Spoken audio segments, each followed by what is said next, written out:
गोवंश हत्याबंदी कायद्यामुळं काही अडचण निर्माण झाल्या असं आता सगळ्याच यांचं म्हणणं आहे। शेतकरी सुद्धा आज आपला यामुळे अडचणीत आलाय।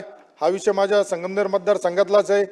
मी आमदार झाल्यापासून बघतोय नारायणगाव असेल मंचर असेल कुठे गाडी धरली का संगमनेरातून गोवंश चाललं म्हणून चर्चा होती। तर माझी आता दादांनी सांगितलंय, दादांनी आता काय आधी बोलल्यामुळे मला बोलायला उशिरा संधी मिळाली, परंतु दादा या बाबतीत थोडा विचार करावा लागेल। काय झालंय, गोशाळेच्या संख्या तरी वाढवा।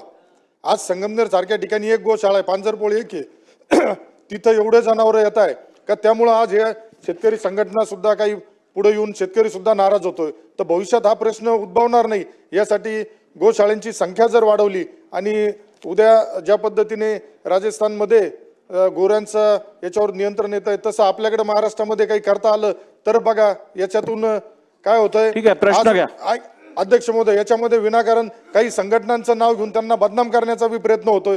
शेतकरी आपला आहे, संघटना आपल्या आहेत, परंतु याच्यामध्ये सरकारने पुढाकार घेऊन गोशाळांची संख्या माझ्या संगमनेरमध्ये वन विभागाच्या जागा भरपूर आहेत, अशा ठिकाणी तरी कमीत कमी त्या जनावरांना हे झालं तर उद्या आम्हाला सोशल मीडियावरती रोज कुठे काही झालं गाडी धरली का संगमनेरमध्ये धरली, संगमनेरची कत्तलखाने सुरू आहे असा आरोप होतो। यात कुठंतरी शासनाने लक्ष घ्यावं।